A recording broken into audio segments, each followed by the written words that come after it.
प्रधानमंत्री जी बताइए, अगर आप में हिम्मत है, ईमानदारी है, वोट बैंक की राजनीति से मुक्ति का है, आप में सामर्थ्य है, तो मुझे जवाब दीजिए।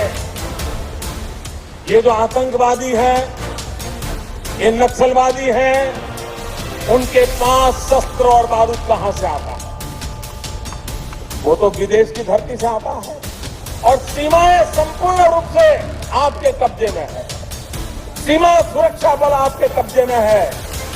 जो आपके कब्जे में है उसको तो संभालो, और जो विदेश से बारूद आता है, शस्त्र आते हैं, आतंकवादियों के पास पहुंच जाते हैं, उसको तो रोको। जवाब नहीं है। मैंने उनको दूसरा सवाल पूछा।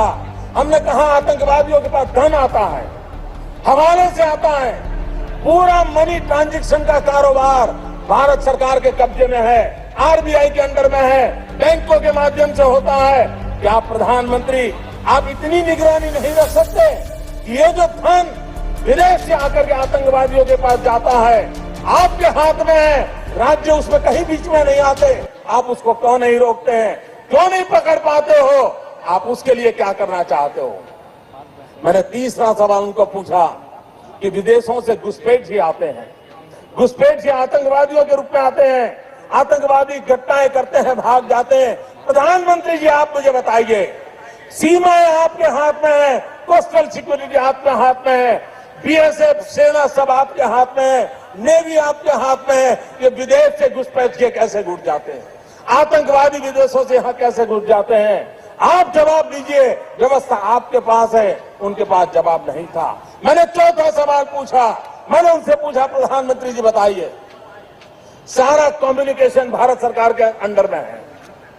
कोई भी अगर टेलीफोन पे बात करता है, ईमेल भेजता है, कोई भी कम्युनिकेशन करता है, भारत सरकार उसको इंटरप्ट कर सकती है, इंटरप्ट कर करके जानकारियां पा सकती है कि आतंकवादी गतिविधि के अंदर कौन सा कम्युनिकेशन चल रहा है, और आप उसे रोक सकते हो। मैं पूछना चाहता हूं प्रधानमंत्री जी को, इस विषय में आपने क्या किया है? उनके पास जवाब नहीं था।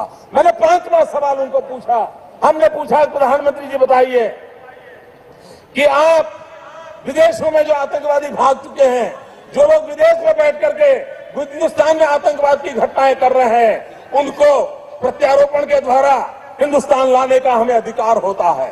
आपकी विदेश नीति में वो क्या ताकत है कि आप अभी तक एक भी आतंकवादी को दुनिया के किसी देश से हिंदुस्तान के हवाले नहीं कर पाए हो, आप ला नहीं पाए हो? ये आपके अंडर में है। एक बार इन पांचों चीजों पर कुछ करके दिखाइए, आतंकवाद जड़ मूल से उखड़ जाएगा।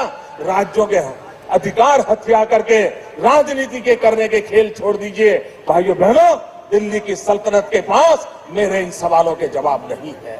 इस देश को आतंकवाद से अगर बचाना होगा, इस देश को नक्सलवाद से बचाना होगा, तो भाइयों बहनों, इस देश के 100 करोड़ नागरिकों ने, 120 करोड़ नागरिकों ने संकल्प करना होगा जीरो टॉलरेंस का।